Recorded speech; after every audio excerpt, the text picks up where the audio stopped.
It's a very natural way and a very polite way of saying that you think the person is full of.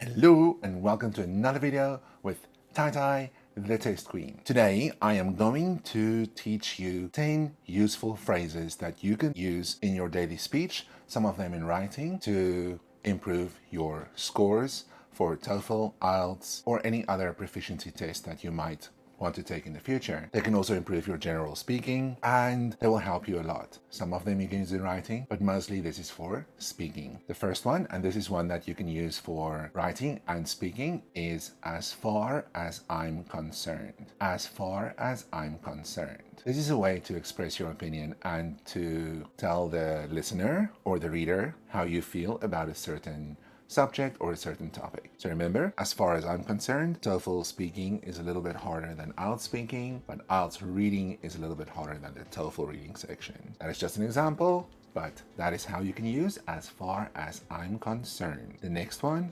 to be honest. To be honest is a way of expressing your opinion. You can say, to be honest, I feel educators should be more lenient with their students and encourage them more instead of giving them more homework. That is your opinion, that is how you feel. So we say to be honest before you're going to say something, how you feel. I'm afraid I have to disagree with you. So I'm afraid I have to disagree with you is a polite way of saying that you do not agree with this person. I'm afraid I have to disagree with you on this. I think it's better if we do it this way. This is a situation which you will use at work, for example. If someone comes up with an idea that you don't agree with, that you don't like, you can say, I'm afraid I have to disagree with you. I think it's better if we do it this way. This is, for example, not something you can use in writing. You can say, I disagree with this topic, blah, blah, blah, or I disagree with a statement, but not, I'm afraid I'm going to disagree with you. This is something you will use in speaking more, and it's a very natural way and a very polite way of saying that you think the person is full of.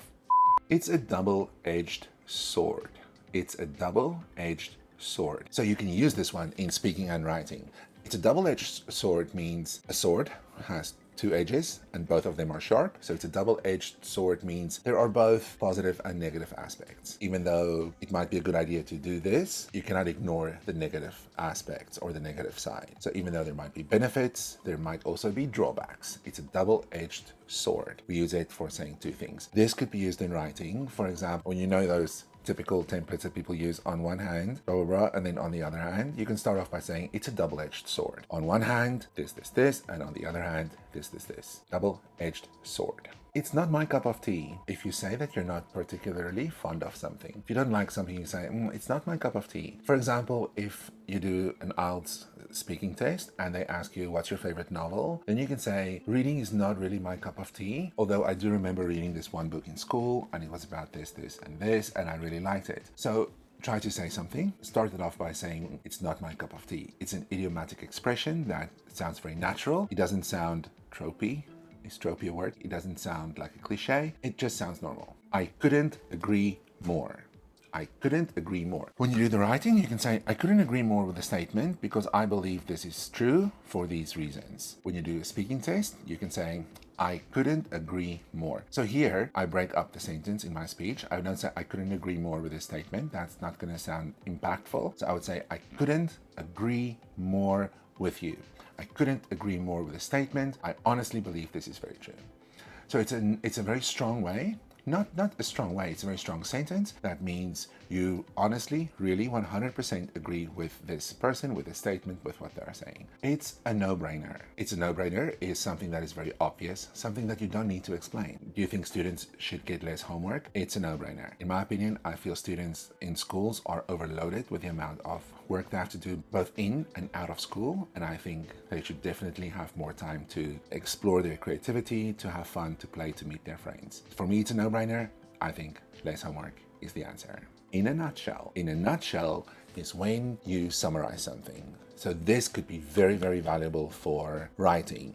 When you write your paragraphs, you write your introduction, body paragraph 1, body paragraph 2, and then instead of saying in conclusion, you can say, in a nutshell, I think this, and this. Of course, in conclusion is perfect, and it's a really good way to end it. But if you want to be a little bit different, if you want to try something else, say in a nutshell and then summarize. Be careful not to say in a nutshell and then not summarize, because in a nutshell, it means a summary. In a nutshell. To put it simply. To put it simply means to say something, in other words, in a very straightforward manner. For example, if someone doesn't understand what you're saying, you say, to put it simply, you need to do this. To put it simply, you need to do that. You can use this in writing or in speaking. For example, if you do writing and you do the body paragraphs and you explain a whole process of how to do something, and then you can end that body paragraph by saying, to put it simply, it would be better if people do this, this, this, and this.